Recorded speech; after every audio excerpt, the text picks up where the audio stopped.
que ao fim de 2 anos inteiros, Faraó sonhou um sonho, e eis que ele estava em pé junto ao rio, e eis que subiu do rio 7 vacas formosas, avistas e gordas de carne, que pastavam no prado. E eis que subiu do rio após ela outras 7 vacas feias, avistas, magras de carne, que paravam junto a outras vacas na praia do rio. Versículo 4: E as vacas feias, avistas e magras de carne comiam as 7 vacas formosas, avistas e gordas. Então acordou o Faraó. Depois dormiu e sonhou outra vez, e eis que brotavam do mesmo pé 7 espigas cheias e boas, e eis que 7 espigas miúdas e queimadas do vento oriental. Perceba bem essa palavra vento oriental. Pastor, o que é esse vento oriental? É um anjo.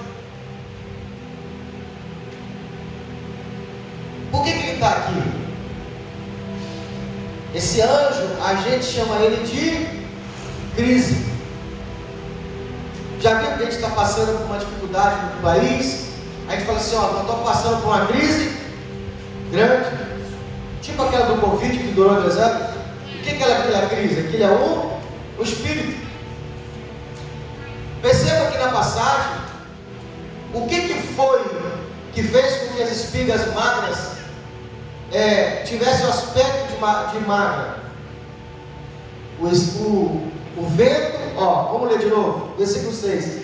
E eis que 7 espigas miúdas e queimadas do vento oriental. Esse vento oriental é o nome de um anjo, o mesmo que abriu o mar vermelho. Versículo 7: E as 7 espigas miúdas devoravam as 7 espigas grandes e cheias. Então acordou o Faraó, e eis que tudo era um sonho. Vamos orar. Senhor, meu Deus, eu coloco nas tuas mãos a vida dos teus filhos. Fica conosco nessa noite, e o Senhor Deus possa falar no nosso coração. Revela a tua vontade, a tua necessidade para falar conosco.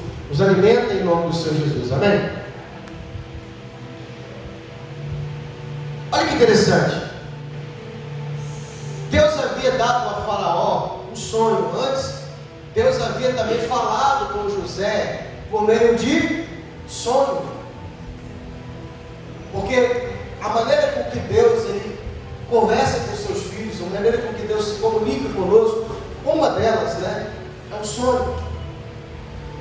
José também teve um sonho quando era menino. Na casa dos seus pais, ele teve um sonho, onde a interpretação do sonho era que Deus havia separado para ele uma posição de governo.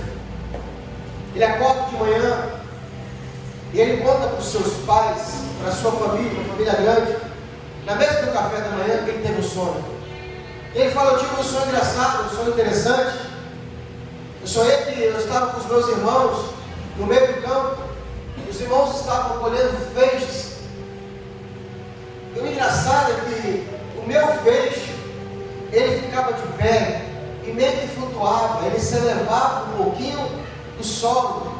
E os feixes dos meus irmãos, eles estavam em pé, eles se curvavam diante de mim. E aí as pessoas começam a cair na gargalhada porque entenderam o sonho. Dizendo assim: quer dizer então que o seu feixe vai se elevar, o nosso vai se curvar, nós vamos te servir.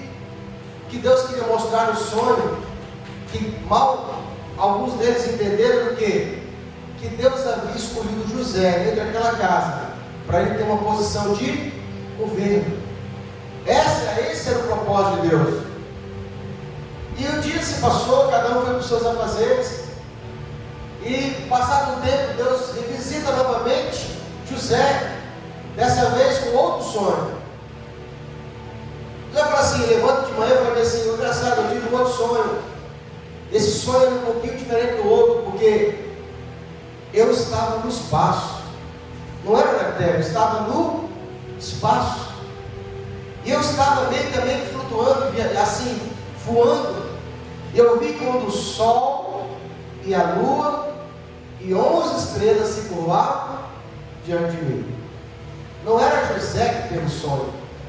Quem deu o sonho para José Foi Deus, era Deus mostrando para ele que ele já havia sido separado para uma posição de governo. O que as pessoas na mesa, o pai, a mãe, os irmãos de José entenderam? Ao ponto de Jacó chegar para ele e falar assim: você quer dizer então que seus irmãos vão se curvar de você, eu e sua mãe? Porque Jacó entendeu que o sol e a lua era ele. Mas a Bíblia mostra que quando José ele vai ser governador do Egito, a mãe de José ela morre. Porque na interpretação o sol não era Jacó, o sol era Faraó. Jacó era a lua, não era a mãe dele. Porque diante da posição que Deus havia colocado José, o próprio Faraó vai dizer: aqui no Egito ninguém é maior do que você. Ninguém faz nada, ninguém toma uma decisão sem antes te consultar. Eu também me coloco debaixo do teu governo, apenas no trono. O Faraó vai dizer: eu sou maior do que você. O que Faraó está querendo dizer?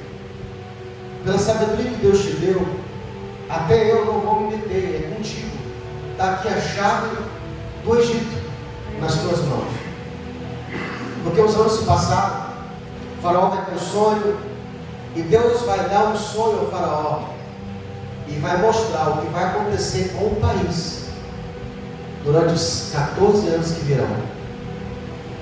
A Bíblia diz que depois que o Faraó tem o sonho, ele procura os sábios, os entendidos, os astrólogos, os cartomantes, todas as pessoas que haviam conhecimento do Egito, e aí o Faraó conta o sonho. Uns diziam uma coisa, outros diziam outra, mas o coração do Faraó ele não havia paz. Então, o copeiro, ele vira para o Faraó e fala bem assim: eu me lembro dos meus pecados agora. O Faraó olha para ele e fala assim: entendi, eu estou me lembrando dos meus pecados, porque quando nós erramos, eu e o padeiro, o Senhor nos colocou preso no cárcere. E lá no cárcere tinha um rapaz israelita, judeu, que foi comprado escravo. Ele também estava preso com a gente. E nós tivemos o sonho, tanto eu quanto o padeiro. E nós contamos o sonho para esse rapaz. E do jeito que nós contamos o sonho, do jeito que ele interpretou, assim aconteceu. Eu fui colocado de volta no meu trono, na minha posição de copeiro, e o padeiro foi enforcado. O Faraó assim: quem é esse rapaz? A nome dele é José. O Faraó então dá ordem para que as pessoas tragam José diante dele. José faz a barba, toma um banho, troca suas vestes, e ele se apresenta diante do Faraó. O Faraó vira para ele e fala assim: eu ouço dizer a teu respeito. Diga comigo, ele ouviu dizer a respeito de José. Porque a palavra de Deus diz assim: ó, não seja a tua boca que te louve, seja a boca de outros que fale bem a teu respeito. Aleluia! Sabe aquela pessoa que fica querendo se justificar? Sabe aquela pessoa que fica tentando se provar que ela é? Para com isso, eu não vou isso não. Se você for luz, não vai ter pessoa que vai te esconder. Sempre vai aparecer o teu bico, sempre vai raiar. Sabe uma coisa? Eu tenho muitos anos que eu não fico falando para ninguém que eu sou crente. Por quê, pastor? Porque não precisa. É verdade. Se a pessoa não conseguir ver Cristo em mim, é porque eu não estou brilhando o suficiente. Sabe aquela pessoa que está botando a carteira assim, botando? Eu sou pastor Renato. Não é pastor o quê? Eu sou Renato, escravo de Jesus, que estou pastor. Porque pastor não é a minha identidade. Pastor é o ofício que eu exerço. A minha identidade é que eu sou filho do Altíssimo. Eu sou herdeiro de Cristo. Essa é a minha identidade. Imagem e semelhança de Deus. Eu nasci para governar. Essa é a minha identidade. Porque agora depois vocês falam assim: ei, acabou o seu tempo aqui, coloca outro melhor que você, levanta um aí e mete o pé e vai embora. Vamos embora. Deixei de ser pastor? Deixou. Mas isso não é a minha pessoa. Faraó vira para José e fala assim: eu ouço dizer a teu respeito que todas as vezes que alguém te conta alguma coisa, nada te é encoberto, porque sobre você tem o Espírito dos deuses. José vai dizer assim: eu não é de mim não, isso aí. É com o meu Deus. Mas pode ficar tranquilo, o meu Deus vai te usar e vai te dar paz. Então o Faraó começa a contar o sonho. Irmão, essa cena é muito bonita. Porque talvez essa lenda ali parece que é só José e o Faraó conversando. Não, havia muitas pessoas. Todo o Egito estava ao redor. Era um show, era uma plateia, um palco. Diga assim: por que, pastor? Porque quando Deus te humilha, Ele te humilha publicamente, mas quando Ele te exalta, Ele prepara também um palco para que todos vejam quem você é. José foi humilhado publicamente, foi vendido escravo. Todo mundo sabia. Os irmãos dele sabiam, ele passou vários momentos. O dia que Deus escolheu acabar com o cárcere dele, acabar com o sofrimento, com o vitupério dele, Deus preparou um palco para aquele menino. Aí ele diz então que está ali Faraó diante de José, todo o Egito, os magos, os encantadores, as pessoas mais importantes, os conselheiros do rei estavam do lado de Faraó, todos esperando o que aquele escravo ia falar, porque todos já sabiam do sonho. Então Faraó conta: eu tive um sonho. Aliás, foram dois. E ninguém há no Egito que interprete o sonho. Eu quero saber de você. José conta o sonho. E aí Faraó vai dizer: eu sonhei que no mesmo lugar havia 7 vacas gordas, aquelas tipo friboi mesmo, sabe? Picanha boa, carne, né? Só que de repente do rio saíam 7 vacas magras, que elas foram se aproximando e engoliram as gordas. E eu, perturbado daquele sono, eu acordei. Sabe quando você sonha e de repente você toma um susto e vai descobrir que é sonho? Mas era tão real o sonho que você nem sabia que era sonho antes de acordar? Foi isso que o Faraó teve.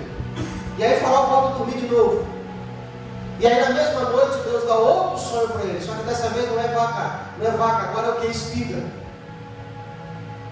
E aí o sonho é, Faraó contando o sonho: eu vi um campo de milho, 7 espigas de milho muito bonito. Olha, eu nunca vi uma espiga tão gorda, tão carnuda, tão bonita como aquela. Mas engraçado é que no mesmo sonho surgia dentre as 7 espigas magras, gordas, cheias, 7 espigas feias e magras, que foram queimadas pelo vento oriental. A nossa vida, ela é pautada por ciclos. Quando você entender isso, você nunca mais passa tribulação. A cada 7 anos, um ciclo da nossa vida ela muda. Às vezes você está achando que esse ano é um ano ruim. Não, esse ano é o ano que tem que ser. Quando eu descubro os ciclos que eu estou vivendo, eu consigo planejar o próximo tempo. José sabia, porque ele aprendeu com Jacó, que aprendeu com Abraão, acerca da Cabala, ou Cabalá, que é contar os números. Cada número ele tem uma interpretação. A cada letra do alfabeto hebraico ele é um número. Então, o que mais José entendia era sobre números. Os números têm um significado muito importante. Eu fico imaginando ali José ouvindo o sonho de Faraó, já a interpretação vindo da mente dele. Pode falar, continua. E ele ali já interpretando o sonho, porque ele sabia a linguagem que Deus falava. E a Bíblia diz então que quando o Faraó acaba de contar, ele fala bem assim: olha, Faraó, o que Deus te deu é um alerta, e é para proteção do Egito. E aí ele vai começar. Esses 7 anos, essas 7 vacas gordas, essas 7 espigas gordas é a mesma coisa. Serão 7 anos de fartura. As 7 vacas magras e as 7 espigas magras também são a mesma coisa. Serão 7 anos de fome. A diferença, ele vai dizer, que Deus está enviando a provisão primeiro. 7 anos de muita fartura. Agora, os 7 anos de fome serão tão grandes, tão terríveis, que o Egito não vai se lembrar, a terra não vai se lembrar da fartura que havia pelo tamanho fome.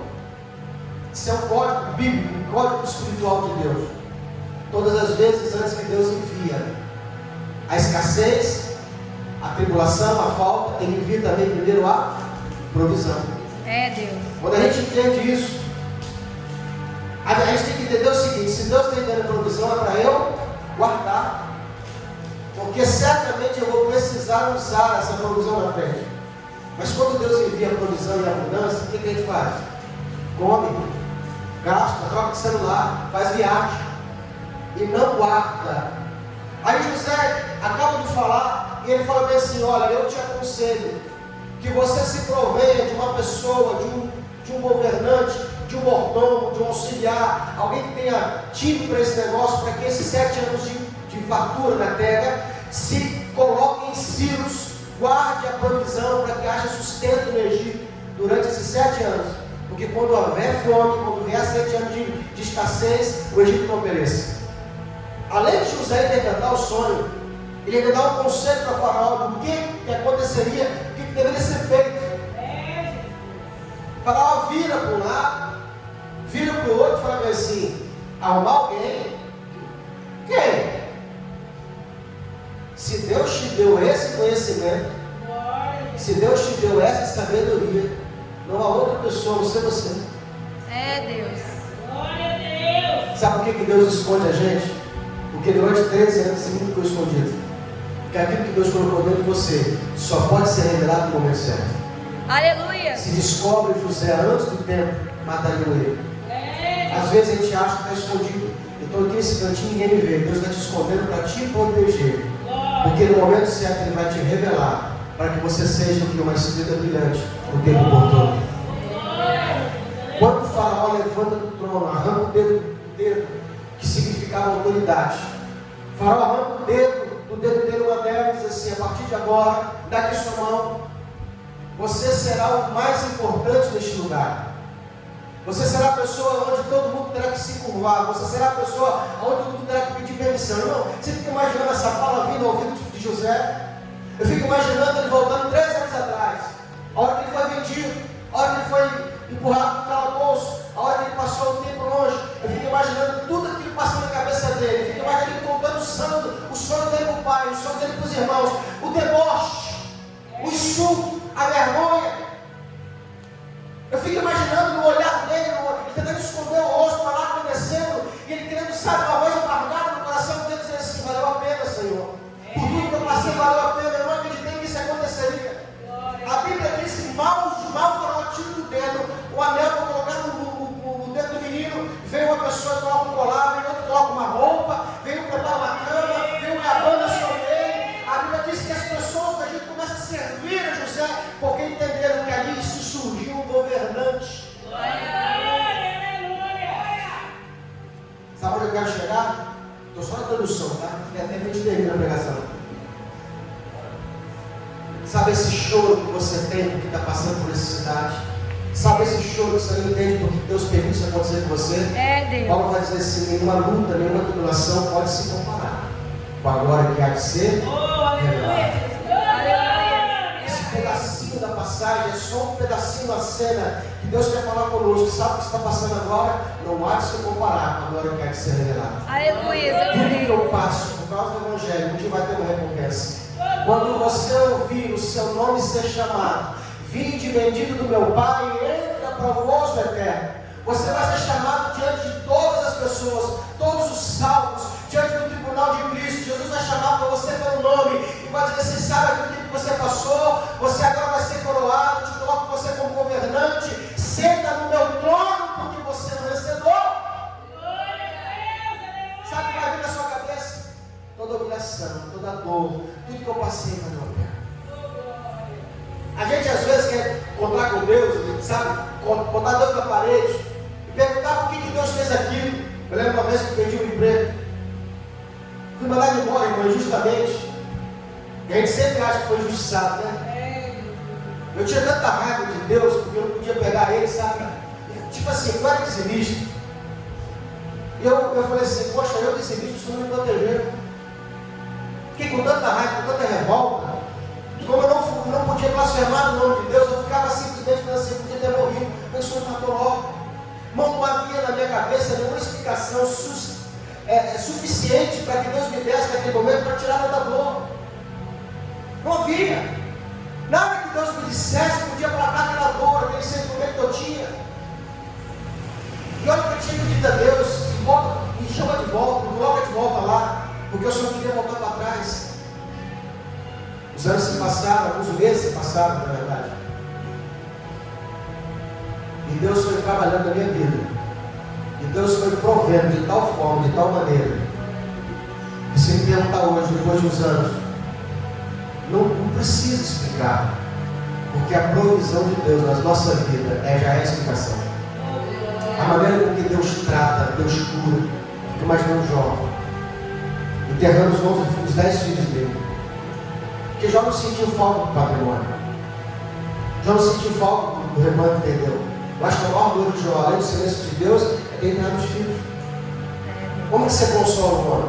Porque consolar uma pessoa que perdeu um filho é uma coisa.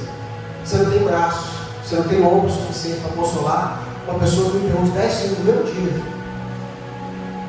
E você vai ver Deus tratando Jó. E a Bíblia diz que Deus deu vida para Jó, para que ele tivesse mais 10 filhos. Aleluia. E esses 10 filhos tivessem filhos. E Jó pudesse ver a geração dos seus netos. E os netos, eles vão consolar o coração de Jó. Porque Deus não podia dar 10 filhos de volta em dobro, porque não podia naquele momento ressuscitar os meninos. Mas Deus deu vida longa para Jó, para que ele visse os filhos dos filhos. É Deus apacentando o seu rebanho. É Deus da forma mais singela e mais bonita. É como se Deus colocasse a mão no teu coração e acalentasse você. 13 anos José passou humilhado, esquecido. Fica imaginando, o José até virando descrente, acreditando em Deus. Mas quando chamam ele do cárcere, ele não havia pedido identidade, ele sabia quem ele era. Ele vai dizer, talvez um de nós pode dizer assim, como que é? Eu ouço dizer que Deus te usa. Que Deus? Eu estou aqui há 13 anos, nem sei quem é esse Deus. Ó, me bota para o cárcere de novo, tá? Depois conversa. Mas não, ele manteve a fé dele, a confiança nesse Deus. E ele vai dizer assim, não está em mim não, mas o meu Deus, a quem eu sirvo, há de dar paz a Faraó.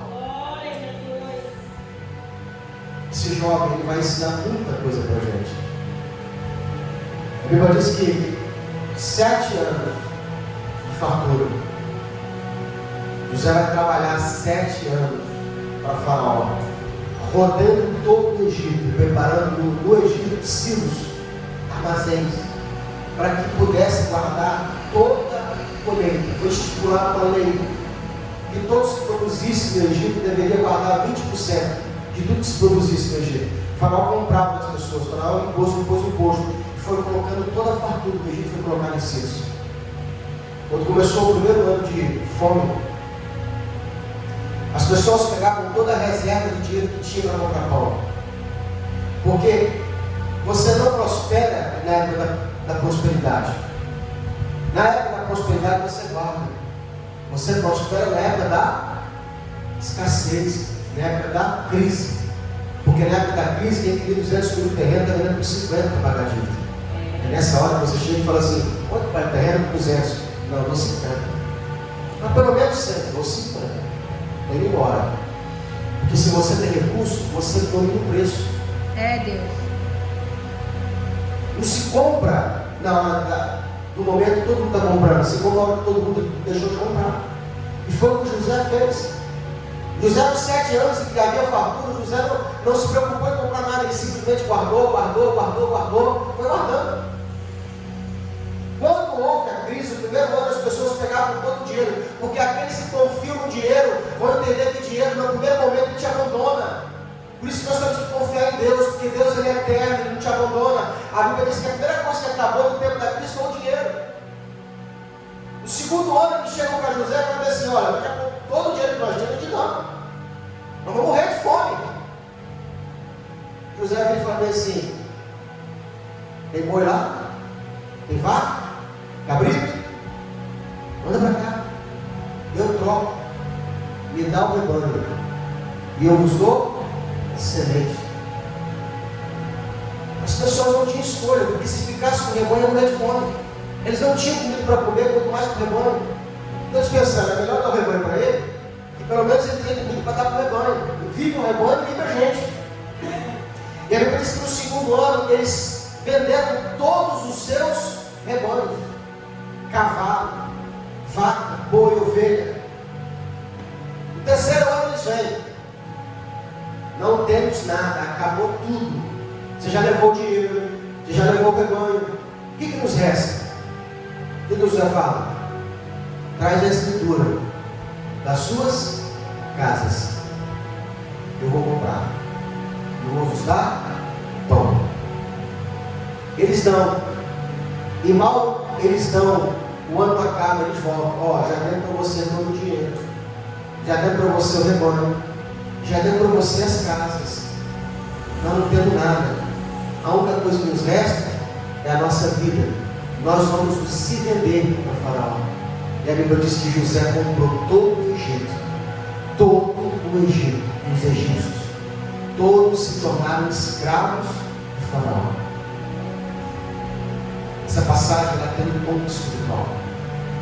Porque as pessoas se vendem por comida. As pessoas se vendem na crise. Quando eles não tinham mais nada, José faz o seguinte: Faraó, mas dessa vez eu vou fazer o seguinte: vocês vão receber semente. Está aqui a semente, vocês vão plantar. Plantem. E como vocês são de Faraó, tudo que vocês plantarem é de quem? Quando forem colher, 100% é de Faraó. Mas eu vou fazer o seguinte: fica com 80 e me dê 20. José estava ensinando eles como sair da crise. Não é comendo a semente, é plantando para multiplicar. E aí os egípcios falaram assim: rapaz, graças a Deus, bom esse negócio. Quem está passando fome, não tendo terra, a terra é de vocês, não tendo semente, a semente de vocês. E você manda a gente plantar, e quando colher, em vez de dar 100% para você, a gente só dá 20%. Bom negócio. Em 2 anos, no Egito, os egípcios se pagaram, voltaram a se comprar de volta, e saíram da crise. O que o José estava ensinando? Como prosperar em tempo de crise. E sabe que José, ele é o tipo Cristo. Porque Cristo vem e nos compra da mão de Faraó. A diferença é que Jesus, quando ele te compra, ele não te faz escravo, ele te liberta e te faz você se tornar filho. Uma vez filho, herdeiro dele. Porque Jesus olhou e falou assim: bom, nós estamos sendo lá com o Faraó. Porque se José, debaixo de Faraó, comprou o povo e fez o povo devolver só 20, vamos fazer o seguinte: diminui, devolve 10. E é só por isso que você e eu entregamos o dízimo. Porque é um sinal de gratidão. Porque os egípcios ficaram gratos de receber a terra, a semente e a vida. Para plantar e tudo que produzir, devolver 20 para Faraó e bater no palmo e glorificar para Faraó. Quando eu olho para esse versículo bíblico, o que eu penso? Nós temos que ser melhor do que os egípcios. Porque se Jesus nos comprou e tudo que eu tenho pertence a Ele, tudo que eu produzo é dele. Sim ou não, igreja? Se Jesus pedisse para você 100% do que você produz, você tem que chegar aqui, entregar e falar assim: está aqui, Senhor, é teu. Ao chegar naquela porta ali, você chegar o quê? Feliz ou chateado?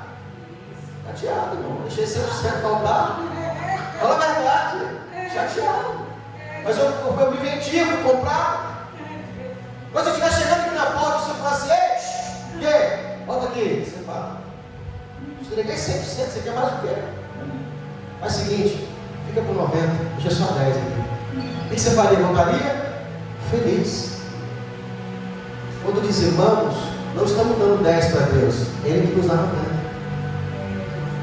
Pastor, se eu sou filho, por que eu tenho que dar? Não é porque você tem que dar, é um sinal de que você tem dono. É uma mensagem do mundo espiritual. Porque antes, quando você não era dono, que você não tinha dono, você tinha o diabo como Senhor. Você já viu o terreno baldio? Já viu o terreno baldio? Sem dono? O que acontece com o terreno que está baldio? Que está sem cerca? As pessoas vêm e fazem o quê? Ah, está vazio? Traz aqui. E começa a jogar lixo. O nó é invade para virar boca de fumo.